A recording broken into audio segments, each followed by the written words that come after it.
Il faut que je reste professionnelle. Un roman d'amour épicé, écrit pour les apprenants de français afin de pratiquer le subjonctif. Écrit par Geneviève de Fontaine.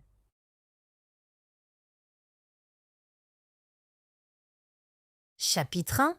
Il faut que je reste professionnelle. Monique Dubuisson n'a jamais été nerveuse pour un premier jour de travail. Elle a de l'expérience, un portfolio solide et elle sait qu'elle mérite ce poste de directrice artistique. Mais quand elle entre dans les bureaux élégants de l'agence Lamarque et Associés, quelque chose change. Peut-être c'est la vue sur la scène. Peut-être c'est le design minimaliste et chic. Ou peut-être c'est l'homme qui se lève de son bureau pour l'accueillir. Monique? Il s'approche, la main tendue. Alex Thibaudeau, directeur de création, bienvenue. Elle prend sa main, ferme, chaude, professionnelle, et c'est là que son cerveau décide d'arrêter de fonctionner normalement.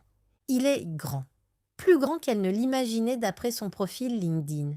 Cheveux noirs légèrement en désordre, comme s'il avait passé la main dedans en travaillant. Chemise blanche avec les manches roulées jusqu'au coude. Des lunettes fines qui ne devraient pas être aussi attirantes qu'elles le sont. Enchantée, dit-elle, se forçant à sourire de façon normale et non pas comme une idiote. Tu as trouvé facilement? Oui, pas de problème. Il sourit, un sourire qui atteint ses yeux. Et Monique sent quelque chose se serrer dans sa poitrine. Non, absolument pas. Il faut qu'elle reste professionnelle. Il faut qu'elle se concentre. Il est son patron. Viens, dit-il, faisant un geste vers les bureaux. Je te fais visiter. Elle le suit à travers l'espace ouvert. L'agence est magnifique, murs blancs, œuvres d'art contemporain, grandes fenêtres qui laissent entrer une lumière parfaite. Des designers travaillent sur des écrans géants, des photos de mode éparpillées sur chaque surface. On travaille principalement avec des marques de luxe, explique Alex. Mode, parfum, accessoires. Notre mission est de créer des campagnes qui vendent du désir, pas juste des produits. Désir. Bien sûr, parce que Monique a vraiment besoin de ce mot dans son vocabulaire aujourd'hui. Voici ton bureau. Il s'arrête devant un espace près d'une fenêtre. Tu travailleras directement avec moi sur nos campagnes principales. Directement avec lui. Fantastique. Parfait, dit-elle, posant son sac. Tu as des questions? Environ 1 million. Comme? Pourquoi as-tu des mains aussi belles? Et pourquoi est-ce que je regarde tes mains? Et il faut que j'arrête de regarder tes mains immédiatement. Non, je pense que ça va. Bien. Il consulte sa montre, une montre simple mais élégante qui attire l'attention sur son poignet, ses avant-bras. Monique détourne le regard. On a une réunion dans 20 minutes. Je veux que tu vois notre projet actuel. 20 minutes plus tard, elle est assise dans une salle de conférence avec Alex et 3 autres membres de l'équipe. Des images de la nouvelle campagne pour une marque de lingerie couvrent les murs. Des photos sensuelles, élégantes, provocantes. Le concept est l'irrésistibilité, dit Alex, debout devant les images. On ne vend pas de la lingerie. On vend le moment où quelqu'un ne peut plus résister. Monique essaie de se concentrer sur les images. Vraiment. Mais Alex parle avec ses mains et elle se retrouve à observer la façon dont il gesticule, la façon dont il touche les photos pour pointer des détails. Il faut qu'elle se concentre. Monique? Sa voix la sort de ses pensées. Qu'est-ce que tu en penses? Tout le monde la regarde. Elle fixe les images, son cerveau redémarrant enfin. C'est fort. L'éclairage est parfait, mais je pense qu'on pourrait jouer plus avec les ombres, créer plus de mystère. Le désir, c'est autant ce qu'on ne voit pas que ce qu'on voit. Alex la regarde, ses yeux sombres intenses. Exactement. Un silence s'installe. Pas inconfortable, juste chargé. C'est pour ça qu'on t'a embauché, dit-il finalement, souriant légèrement. Le reste de la journée passe dans un brouillard de présentation, de noms à retenir, de processus à apprendre. Mais tout ce que Monique remarque vraiment, c'est Alex, la façon dont il écoute quand les gens parlent, la façon dont il rit, un rire bas, sincère, la façon dont il roule ses manches un peu plus haut quand il travaille sur son ordinateur. À 18 heures, la plupart des gens sont partis. Monique range ses affaires, épuisée mais satisfaite. Son premier jour s'est bien passé. Professionnellement parlant. Monique. Alex apparaît à côté de son bureau. Bonne première journée? Très bonne, merci. Je suis content que tu sois là. Il met ses mains dans ses poches et Monique essaie de ne pas remarquer comment ça fait ressortir ses épaules. Je pense qu'on va bien travailler ensemble. Moi aussi. Il hoche la tête puis hésite. À demain alors. À demain. Elle le regarde partir vers son bureau, puis rassemble ses affaires rapidement.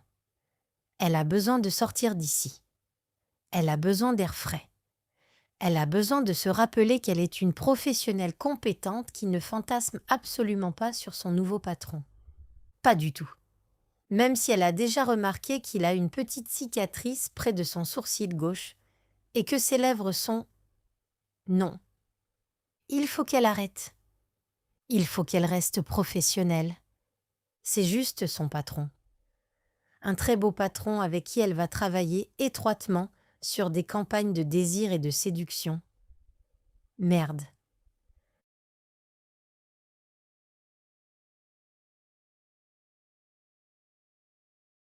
Chapitre 2.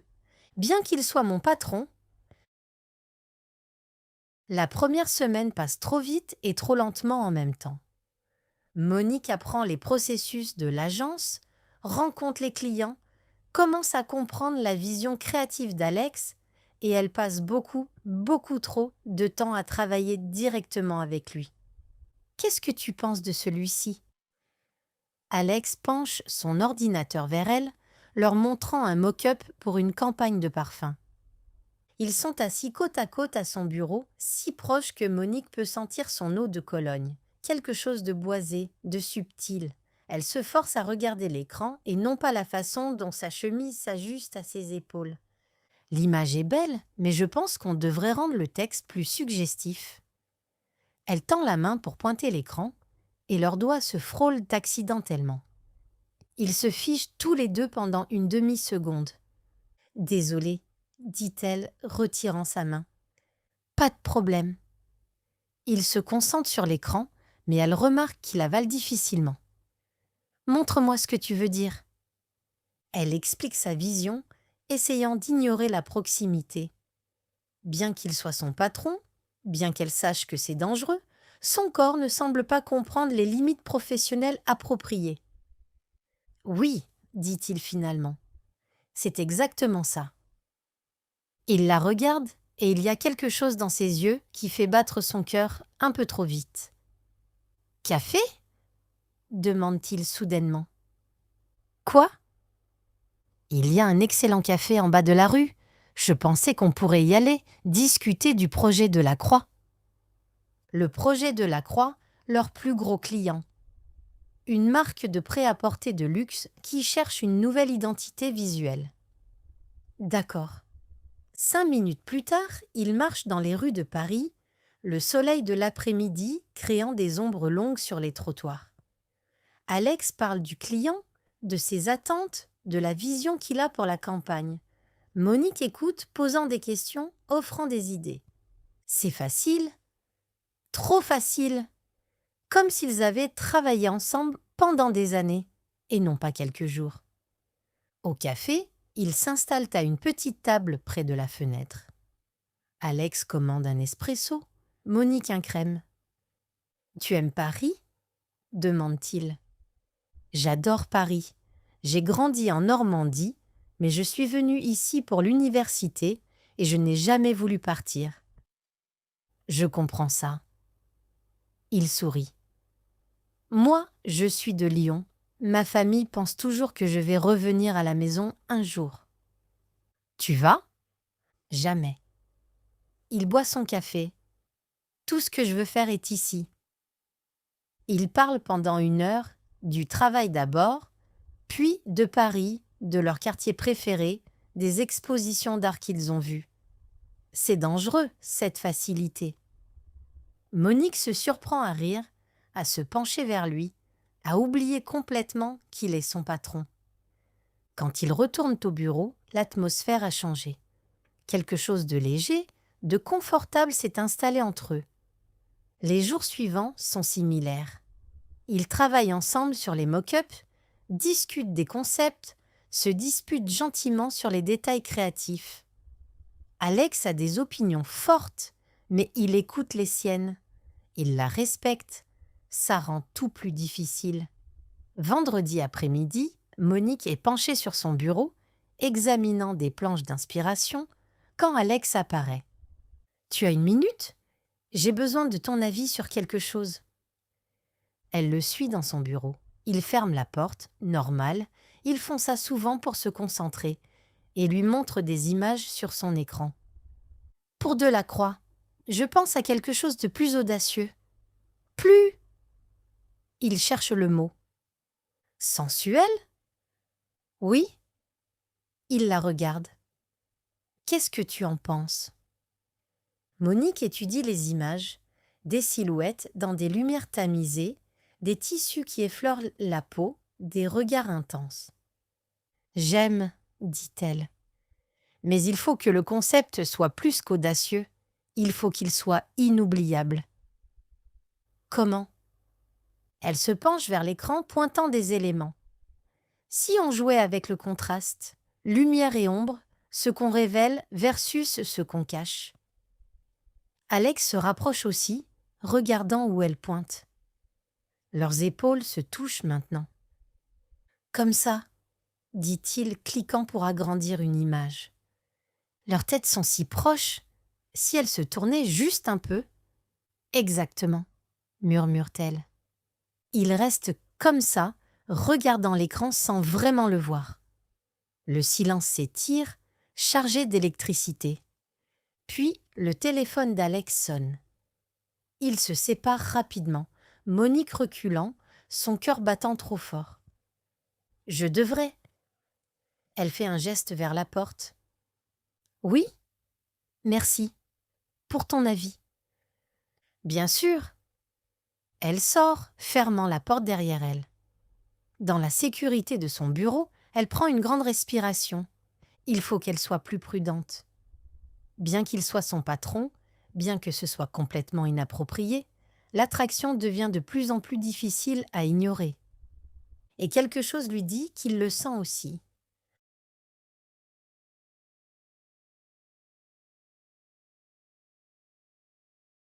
Chapitre 3.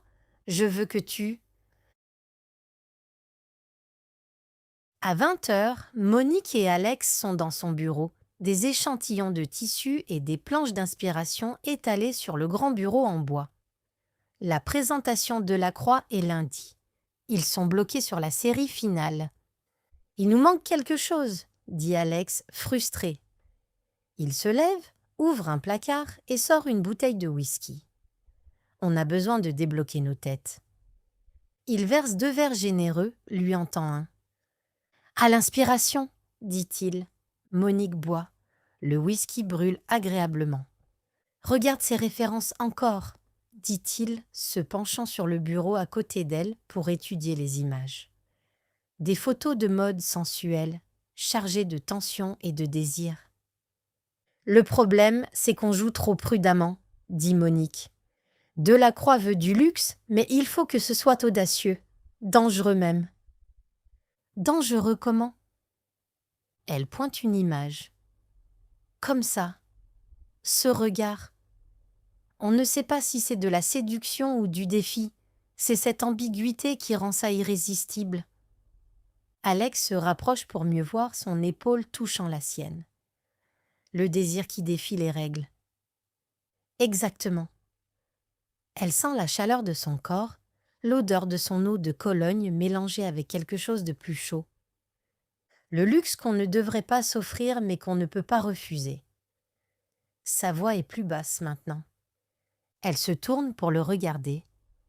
Il est si proche, trop proche.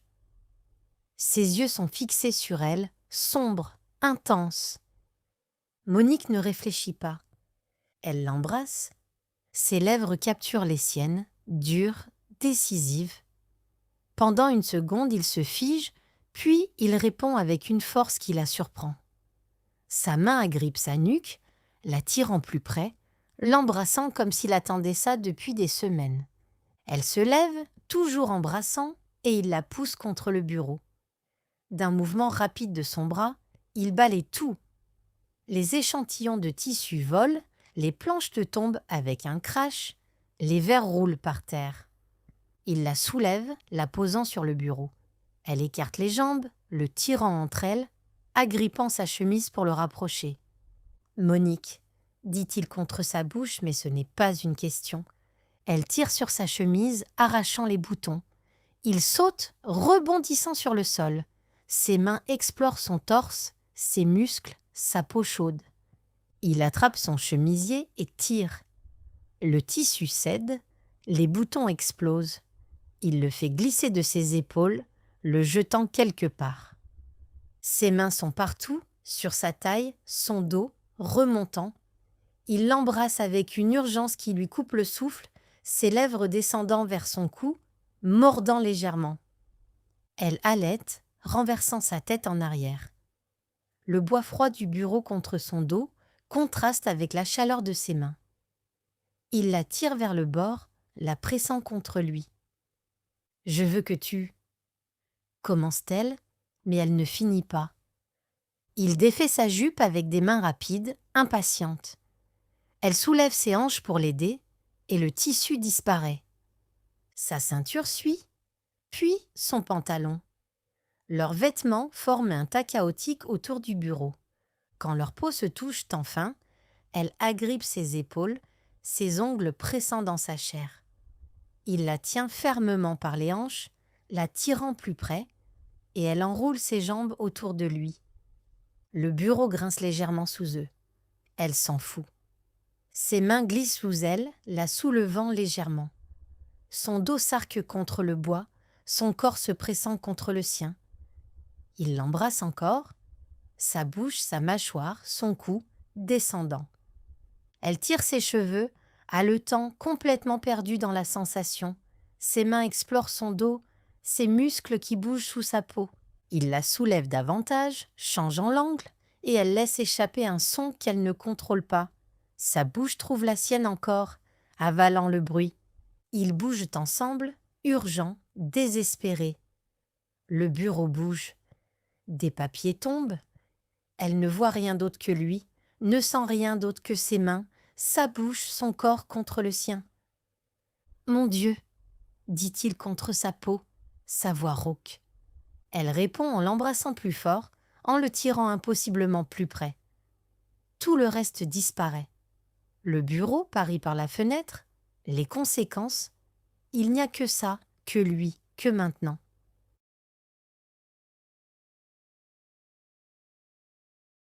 Chapitre 4. J'ai peur qu'il me vire. Monique se réveille samedi matin dans ses draps de soie, la lumière douce filtrant à travers les rideaux. Elle s'étire, encore dans cet état flou entre le sommeil et l'éveil. Elle se souvient. Le bureau. Alex. Ses mains sur sa taille, la tirant contre lui. Sa bouche sur son cou. Le bois froid contre son dos.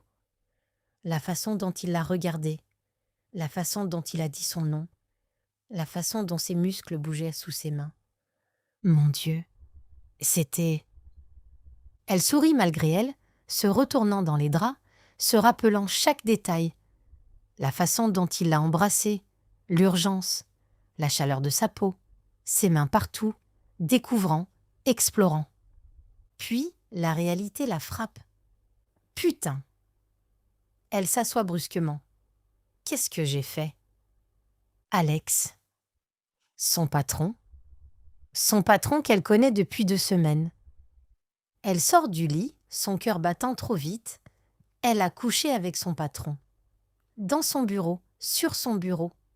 Je suis foutue. Le week-end passe dans un brouillard d'anxiété. Elle essaie de se distraire. Elle nettoie son appartement, fait les courses, regarde un film. Rien ne marche. Ses pensées reviennent toujours au même endroit. J'ai peur qu'il me vire. J'ai peur que tout le monde découvre. J'ai peur d'avoir ruiné ma carrière pour une nuit. Samedi soir, elle reste éveillée, fixant le plafond, rejouant chaque moment. Pas juste les bons moments, l'urgence, le désir, mais aussi les détails qui la hantent maintenant. Les échantillons de tissus éparpillés par terre. Le bureau en désordre. Le fait qu'ils travaillaient sur un projet client et qu'ils ont complètement perdu le contrôle. Dimanche, elle vérifie son téléphone de façon obsessionnelle. Pas de message d'Alex. Bien sûr. Pourquoi est-ce qu'il la contacterait? Il regrette probablement autant qu'elle. Non, pas autant. Plus. Il a plus à perdre. Sa réputation, son poste de directeur, la confiance de ses collègues. Si quelqu'un découvre, ils vont dire qu'il abuse de son pouvoir. Et elle? Ils vont dire qu'elle a couché pour avancer. Dimanche soir, elle prend une décision. Lundi, elle va faire comme si rien ne s'est passé. Professionnelle. Distante. Il faut qu'elle soit forte. Il faut qu'elle prouve qu'elle mérite ce poste indépendamment de ça. Lundi matin, Monique arrive au bureau avec 15 minutes d'avance. Tenue strictement professionnelle. Pantalon noir, chemisier blanc boutonné jusqu'en haut, cheveux en chignon. À 9h, Alex arrive. Il passe devant son bureau sans la regarder. « Bonjour », dit-elle. « Bonjour », répond-il, toujours sans la regarder. La porte de son bureau se ferme. Son estomac se serre. D'accord. Donc c'est comme ça. La journée continue comme ça. Il s'évite. Quand ils doivent interagir pour la présentation de la croix à 14h, c'est froid, professionnel, distant. Il parle à elle comme il parlerait à n'importe quel collègue. Peut-être plus froidement même. Le client adore la campagne.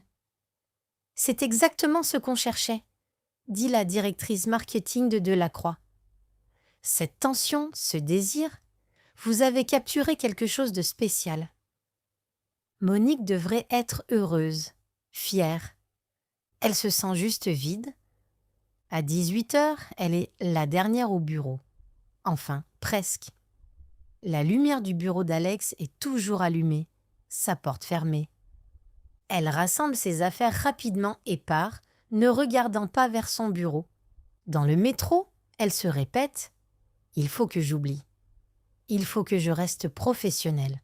Il faut que ça n'arrive jamais plus. » Mais elle se demande s'il pense la même chose, ou s'il regrette juste qu'elle existe.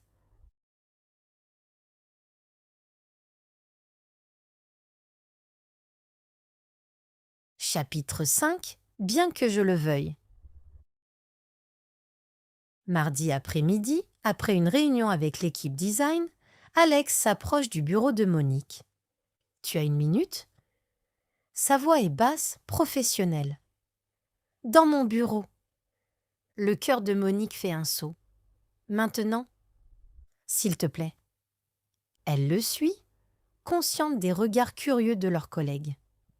Ils n'ont presque pas interagi depuis lundi. Maintenant, il l'appelle dans son bureau. Génial. Il ferme la porte derrière elle.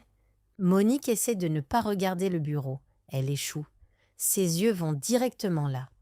La surface en bois sombre, où elle était vendredi, où ses mains l'ont tenue, où elle a... Focus! Il met ses mains dans ses poches, les sort, croise les bras. Il ne sait clairement pas quoi faire de son corps.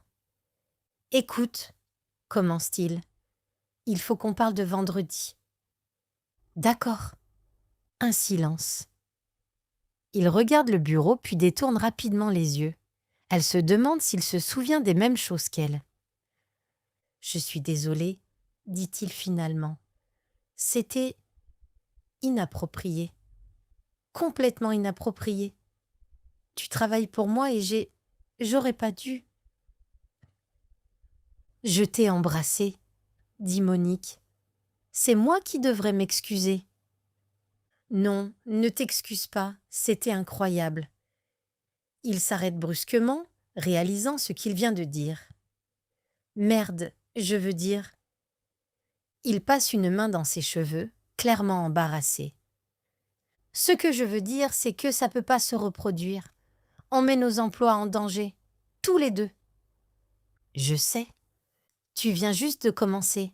Si les gens découvrent, ça va avoir l'air suspect, je sais. Et moi, je suis ton supérieur direct. C'est une violation claire des politiques de l'entreprise. » Monique hoche la tête. « Donc on reste professionnel. » « Exactement. » Mais il la regarde d'une façon qui n'a rien de professionnel. Un silence chargé. « Je devrais y aller, » dit-elle finalement. « Oui. » Elle sort rapidement. À son bureau, elle prend une grande respiration. Ils ont convenu de rester professionnels. Ça devrait être un soulagement. Mercredi matin, toute l'équipe créative se réunit pour un nouveau brief client, une marque de parfum de luxe qui veut une campagne audacieuse. Ils cherchent quelque chose de sensuel, explique Alex, debout devant l'écran. Le parfum s'appelle Interdit. Leur concept, le désir qu'on ne peut pas contrôler. Bien sûr, ils cliquent à travers des images de référence, des corps enlacés dans des ombres, des regards intenses, des mains qui touchent de la peau nue. « On veut capturer ce moment, » continue Alex, où quelqu'un croise toutes les lignes, où le désir devient plus fort que la raison. Monique sent ses joues devenir chaudes. Elle fixe son ordinateur, prenant des notes qu'elle ne lira jamais. « Monique ?» La voix d'Alex. « Des premières idées ?» Elle lève les yeux, il la regarde attendant. « Je pense qu'il faut jouer avec l'interdiction elle-même, » dit-elle, sa voix étonnamment stable. « Pas juste montrer le désir, mais la tension avant. Le moment où on sait qu'on ne devrait pas, mais qu'on va le faire quand même. » Leurs yeux se rencontrent. Personne d'autre dans la salle ne semble remarquer la charge entre eux. « Exactement, » dit Alex, sa voix légèrement rauque. « C'est parfait. » Après la réunion, leur chef de compte les arrête. « Ah, Alex, Monique, excellente nouvelle. Delacroix veut vous avoir pour leur campagne printemps-été.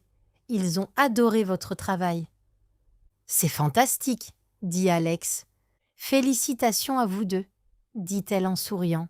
« Vous faites une équipe formidable. » Une équipe, si seulement elle savait. Jeudi, il travaille sur les premiers concepts pour Interdit. Alex vient à son bureau pour réviser ses mock-ups. « Celui-ci, » dit-il se penchant pour pointer l'écran. « L'éclairage est parfait.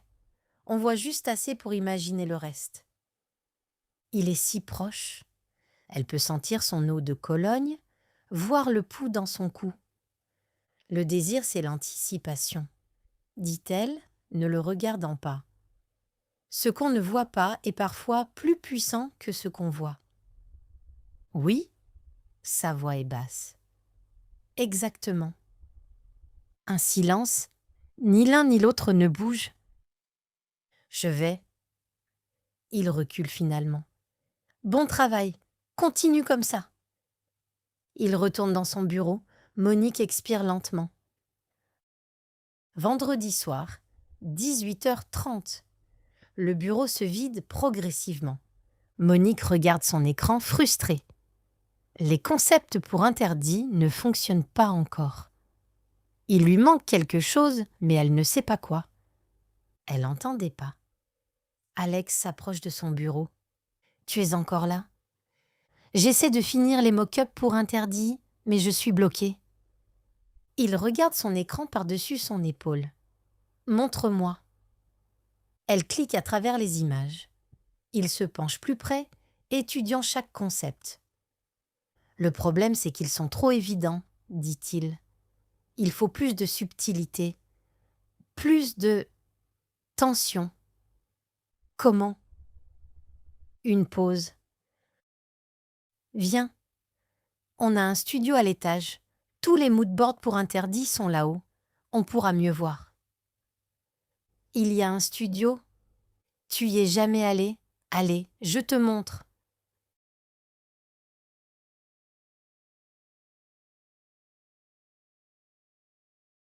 Chapitre 6. Il faut qu'on finisse ça ce soir. Elle le suit vers l'escalier au fond du bureau. Il monte un étage et il ouvre une porte qu'elle n'avait jamais remarquée.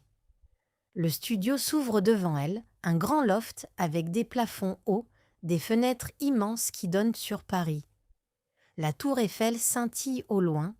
Les murs sont couverts de moodboards, d'échantillons de tissus, de photos de campagne. Il y a un grand canapé en cuir dans un coin, une table basse couverte de magazines de mode et de l'équipement photo rangé contre un mur. « C'est magnifique, » murmure Monique. « On l'utilise pour les brainstorms créatifs et pour les shootings quand on a besoin. » Alex allume les lumières, douces, tamisées. Les moodboards interdits sont là. Il la guide vers un mur où des dizaines d'images sont épinglées. Des photos sensuelles, des textures luxueuses, des moments capturés entre désir et interdiction. Ils se tiennent côte à côte, étudiant les images. « Tu vois le problème avec tes concepts ?» demande Alex. Il montre le désir, mais interdit, c'est pas juste le désir, c'est la lutte contre le désir. La résistance. Exactement. Il pointe une photo, deux silhouettes proches mais pas touchant, la tension palpable. C'est ça qu'on vend. Ce moment juste avant de céder. Le silence s'étire entre eux. Paris scintille dehors. Ils sont seuls, loin de tout le monde, dans cet espace magnifique et privé. Il se rapproche d'un pas. « Je peux plus faire semblant que je te veux pas. » Elle devrait reculer, devrait dire non, devrait penser à son travail, à sa carrière, à tout ce qu'elle risque. Mais elle ne fait rien de tout ça. « Moi non plus, » dit-elle. Il ferme la distance entre eux, ses mains attrapant son visage, l'embrassant avec toute la frustration de la semaine. Elle répond immédiatement, agrippant sa chemise, le tirant plus près. Pas de doute cette fois, pas d'hésitation, juste le désir qu'ils ont combattu depuis trop longtemps. Il la soulève dans ses bras, la portant vers le canapé. Elle agrippe son cou, l'embrassant toujours, et quand il la pose sur le cuir doux, elle le tire avec elle. Il la couvre de son corps, son poids contre elle parfait. « Monique » murmure-t-il contre sa bouche. « Il faut que tu sois sûre. » « Je suis sûre. » Ses mains défont les boutons de son chemisier, plus lentement que la dernière fois, savourant chaque moment. Le tissu glisse de ses épaules. Ses lèvres suivent le chemin de ses mains, embrassant sa peau. Elle agrippe ses cheveux, renversant sa tête en arrière. « Alex » Il l'embrasse profondément, ses mains explorant sa taille, son dos, la tirant plus près. Elle tire sur sa chemise, voulant sentir sa peau contre la sienne. Les vêtements disparaissent progressivement. Sa chemise, son pantalon, sa jupe, jusqu'à ce qu'il n'y ait plus de barrière entre eux. Il la soulève légèrement, changeant de position, et elle enroule ses jambes autour de lui. Le canapé grince doucement sous eux. « Mon Dieu !» murmure-t-il, la regardant. « Tu es !» Elle l'embrasse avant qu'il puisse finir, ne voulant pas de mots. Juste ça. Juste lui. Ils bougent ensemble, urgents, désespérés. Paris scintille dehors les fenêtres, témoin silencieux. Beaucoup plus tard, ils sont enchevêtrés sur le canapé, respirant fort, leur corps collé par la sueur. « On devrait » commence Monique, mais elle ne finit pas la pensée. « Quoi » Alex trace des motifs sur son épaule nue. « Je sais pas. Partir? Être responsable ?» Il l'embrasse doucement. « Ou on pourrait rester un peu plus longtemps. » « Alex ?» « Juste un peu plus. » Ses mains glissent sur sa taille, la tirant plus près. « S'il te plaît. » Elle devrait dire non. Mais quand il l'embrasse encore, plus profondément cette fois, elle se perd dans la sensation. Il bouge vers les fenêtres. Il la presse contre le verre, Paris étalé en dessous d'eux, et elle agrippe ses épaules, haletant contre son cou. « Quelqu'un pourrait nous voir » murmure-t-elle. Il est minuit. Personne nous voit. Il l'embrasse, ses mains tenant ses hanches. Et même si quelqu'un voyait, je m'en fous. Plus tard encore, ils sont sur le tapis près de la table basse, les magazines de mode éparpillés autour d'eux. Ses mains explorent chaque centimètre de sa peau, découvrant ce qui l'a fait gémir, ce qui l'a fait agripper ses cheveux, ce qui l'a fait murmurer son nom. À un moment donné, 3 heures du matin peut-être, il s'effondre finalement sur le canapé, complètement épuisé. « On devrait vraiment partir » murmure Monique, ses yeux déjà fermants. « Dans 5 minutes » dit Alex, la tirant contre lui, sa main caressant son dos doucement. « 5 minutes » répète-t-elle, se blottissant contre sa poitrine. Paris scintille toujours dehors. Le studio est silencieux, paisible. « Monique » murmure-t-il. « Alex » Mais il ne dit rien. Il l'embrasse juste le front, la tenant plus près. Elle sent le sommeil la prendre, chaud et lourd. Juste 5 minutes. Puis ils partiront. Juste 5 minutes.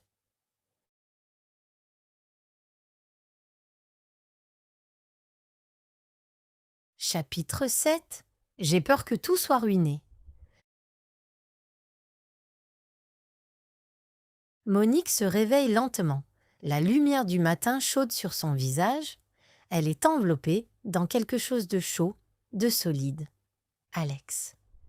Elle ouvre les yeux. Ils sont toujours sur le canapé du studio, enchevêtrés ensemble. Sa tête repose sur sa poitrine, son bras autour d'elle. Paris brille dehors les fenêtres, baignées de soleil. Il dort encore, sa respiration régulière et profonde. Elle le regarde un moment, ses cheveux en désordre, la ligne de sa mâchoire, la façon dont il semble paisible comme ça. Ses yeux s'ouvrent, trouvant les siens immédiatement.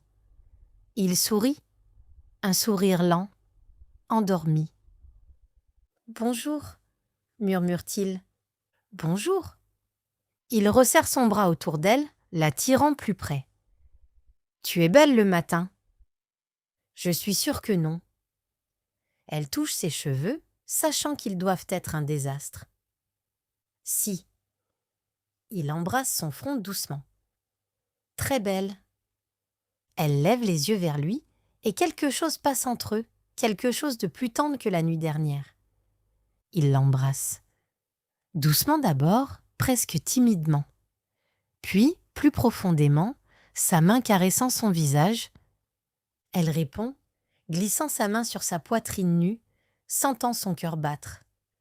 Il roule lentement, la mettant sous lui, son poids contre elle parfait. « Monique » murmure-t-il contre ses lèvres. Ses mains explorent son corps avec une douceur qui la fait fondre. Pas d'urgence cette fois. Juste eux, le matin, Paris qui brille dehors. Elle agrippe ses épaules doucement, l'attirant plus près. Il l'embrasse profondément, ses mains glissant sur sa peau. Ils bougent ensemble lentement, savourant chaque moment. Leurs respirations deviennent plus profondes, leurs touches plus intenses. « Tu es » commence-t-il, mais elle l'embrasse avant qu'il puisse finir. Le plaisir monte lentement, comme une vague. Elle enroule ses jambes autour de lui, se perdant dans la sensation d'ennui. Un bruit en bas. La porte d'entrée. Ils se figent tous les deux, les yeux écarquillés. Des pas sur les escaliers. Merde! Alex se lève rapidement. Habille-toi, vite! Monique cherche ses vêtements, frénétiquement, son cœur battant. Où est son soutien-gorge? Sa jupe? Alex enfile son pantalon, boutonnant sa chemise n'importe comment. Les pas se rapprochent. Monique trouve son chemisier, l'enfile, essaie de boutonner avec des doigts tremblants. La poignée de porte tourne. La porte s'ouvre. Thomas, un des designers seniors, cheveux longs en queue de cheval, toujours en sneakers vintage, s'arrête net. Il les regarde. Monique, cheveux complètement en désordre, chemisier de travers. Alex, pieds nus, chemise boutonnée de travers. Le canapé derrière eux avec les coussins partout, leurs vêtements éparpillés. Un silence absolu. « Oh !» dit Thomas finalement. Personne ne bouge. Ils regardent entre eux, comprenant clairement ce qui l'a interrompu. « Je vais chercher un café. » Il recule vers la porte. « Je reviens dans 20 minutes. » La porte se ferme. Monique entend ses pas descendre les escaliers. La porte d'entrée s'ouvre et se ferme. Silence. « Putain !» murmure Alex. « Putain !» Monique s'assoit sur le canapé, ses jambes faibles. « Il nous a vus. » « Oui. » Il sait. « Oui. » Elle met sa tête dans ses mains. « On est foutus. » Alex finit de s'habiller rapidement. Il va le dire à tout le monde. Bien sûr qu'il va le dire. Elle le regarde paniquant. Je vais perdre mon travail. Moi aussi probablement. J'ai été là 3 semaines. Sa voix monte. Et maintenant, je vais me faire virer pour avoir couché avec mon patron. Alex fait les 100 pas. On peut lui parler. Lui demander de ne rien dire. Tu penses vraiment qu'il va accepter? Je sais pas. Il s'arrête, la regardant. Qu'est-ce qu'on fait? Monique cherche ses chaussures. Je rentre chez moi. Je prépare ma démission. Monique. Quoi, Alex? Elle trouve ses chaussures, les enfile. On a été stupide. Maintenant, on va payer. Il vient vers elle, prenant ses mains. Écoute, on va trouver une solution. Comment? Il ouvre la bouche, puis la ferme. Il n'a pas de réponse. Elle retire ses mains doucement. Il faut que je parte. Attends. Il attrape son bras. Tu sais quoi? On va probablement se faire virer de toute façon. C'est censé me rassurer? Non, je veux dire. Il la tire plus près. Si on est déjà foutu, autant. Viens chez moi. Elle le regarde, incrédule. Tu es sérieux? Complètement. Ses yeux sont intenses. On est déjà dans la merde. Autant ne pas regretter. C'est fou. Complètement fou. D'accord, dit-elle. L'appartement d'Alex est magnifique. Plafond haut, grande fenêtre, design minimaliste avec des œuvres d'art soigneusement choisies. C'est beau, dit Monique. Merci. Il ferme la porte. Tu veux? Elle l'embrasse avant qu'il puisse finir. Pas doucement cette fois. Avec toute la frustration et la peur et le désir de la matinée. Il répond immédiatement, la soulevant. Elle enroule ses jambes autour de lui, agrippant ses cheveux. Il la porte vers la cuisine, la posant sur le comptoir en marbre. Le froid contre ses cuisses la fait halter. Ses mains défont sa jupe rapidement. Son chemisier suit, jeté quelque part. Il embrasse son cou, ses épaules, ses mains partout. Elle agrippe le bord du comptoir, cambrant vers lui. Alex. Il la touche, la faisant gémir. Elle tire sur sa chemise, voulant sentir sa peau. Les vêtements disparaissent. Puis, ils sont ensemble, urgent, désespéré. Elle agrippe ses épaules, il la tient fermement et tout le reste disparaît. Après, il reste là, respirant fort. Il la tient toujours, son front contre le sien. Lentement, la réalité revient. « On est vraiment stupide, » murmure Monique. « Probablement. » Il l'embrasse doucement. « Mais je regrette rien. » Même si on se fait virer ? Même si. Mais quand il recule, elle voit l'inquiétude dans ses yeux. « Je devrais rentrer chez moi, » dit-elle finalement. « Tu es sûre ? » « Oui, j'ai besoin de réfléchir, me préparer pour lundi. » Il hoche la tête, comprenant. « D'accord. » Il l'aide à se rhabiller. À la porte, il l'embrasse encore. « On va trouver une solution, » dit-il. « J'espère. » Mais alors qu'elle marche vers le métro, le poids de la situation s'installe. Thomas sait. Lundi arrive. Et elle n'a aucune idée de ce qui va se passer.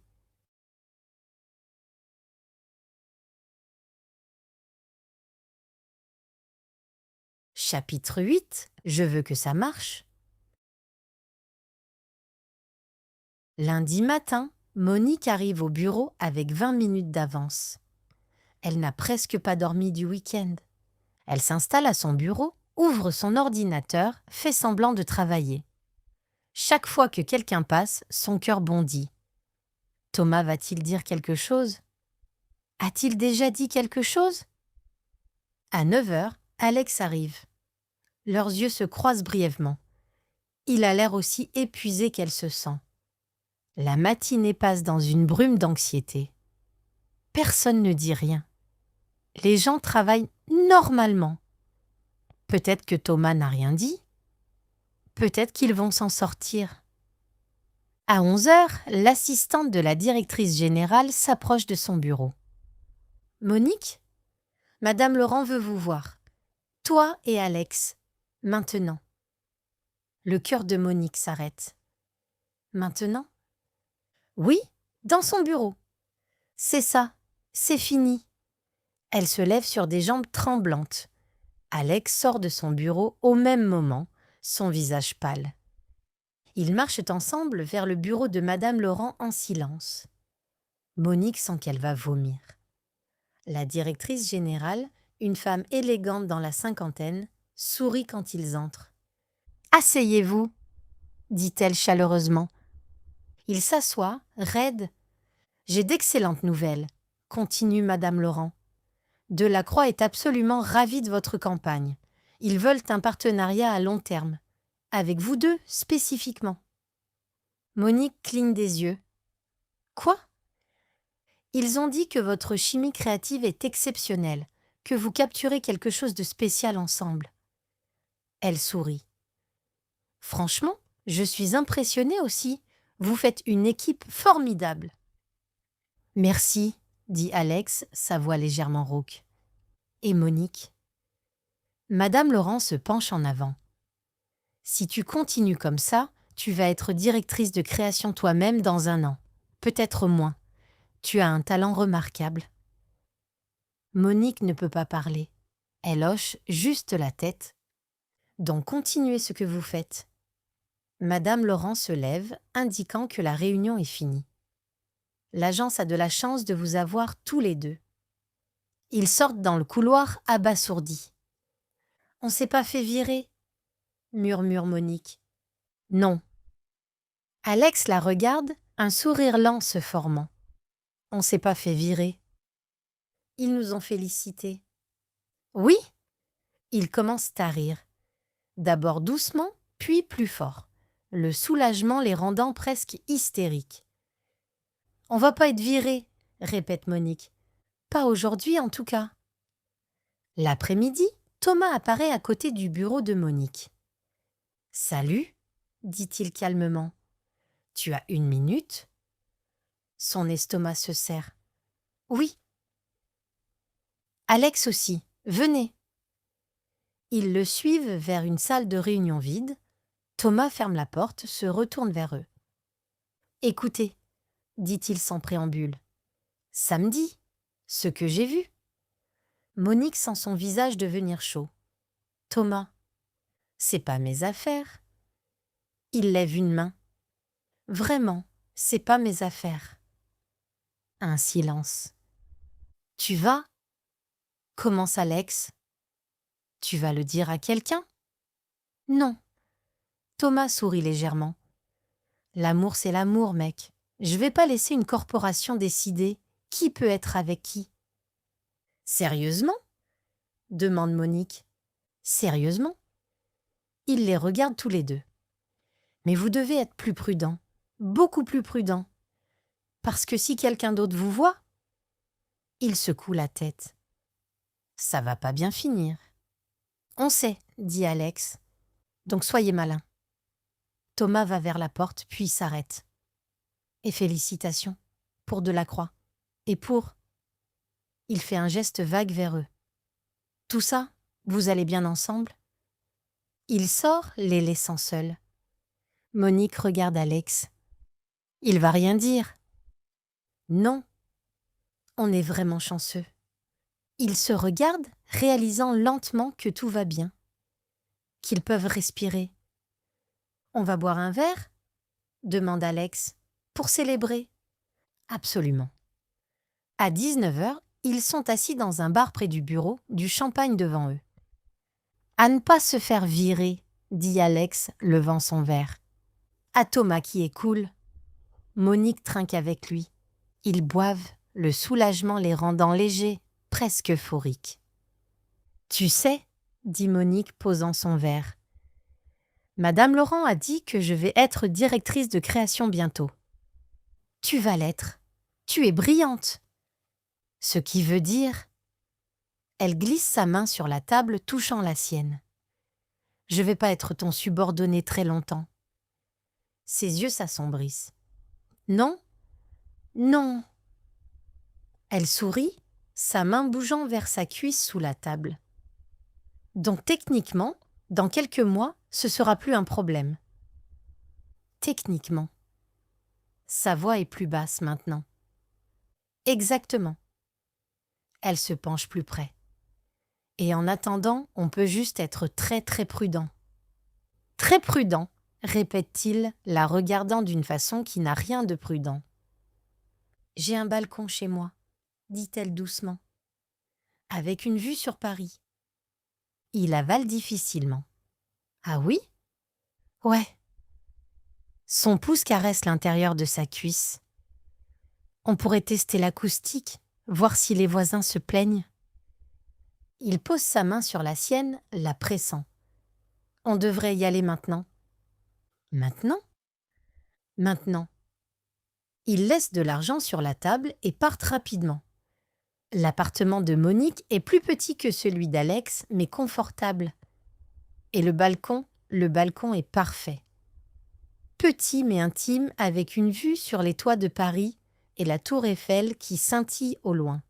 « C'est magnifique, » dit Alex. « Attends de voir la vraie attraction. » Elle l'embrasse, le tirant vers elle. Ils s'embrassent contre la rambarde, Paris s'étendant en dessous d'eux. Ses mains glissent sous sa chemise, touchant sa peau chaude. « Ici ?» demande-t-il contre ses lèvres. « Dehors ? » ?»« Pourquoi pas ?» Elle défait les boutons de sa chemise. « On vit dangereusement maintenant. » Il rit, l'embrassant plus profondément. Apparemment. Leurs vêtements tombent progressivement. La nuit est douce, l'air parfait contre leur peau. « Les voisins, » murmure-t-il. « Je m'en fous. » Elle l'embrasse encore. « Laisse-les regarder. » Il la soulève, la pressant contre la rambarde. Elle enroule ses jambes autour de lui, agrippant ses épaules. Paris scintille en dessous. La tour Eiffel brille, et ils se perdent l'un dans l'autre, libres, sans peur. Plus tard, enveloppés dans une couverture sur le balcon, ils regardent la ville. « Tu penses qu'on peut vraiment faire ça ?» demande Monique. « Travailler ensemble et être ensemble ?» « Je sais pas. » Il l'embrasse le sommet de la tête. « Mais je veux essayer. Moi aussi. Quand tu seras directrice de création, ça sera plus facile. Ouais, elle sourit. Donc il faut que je sois promue rapidement. Tu vas l'être? Il la serre plus fort. Tu es la meilleure. Il reste là, regardant Paris, sentant que peut-être, ils peuvent avoir les deux. Le travail et ça. La carrière et l'amour. On fait vraiment une bonne équipe, dit-elle finalement. Ouais, dit-il, souriant contre ses cheveux. On fait une très bonne équipe.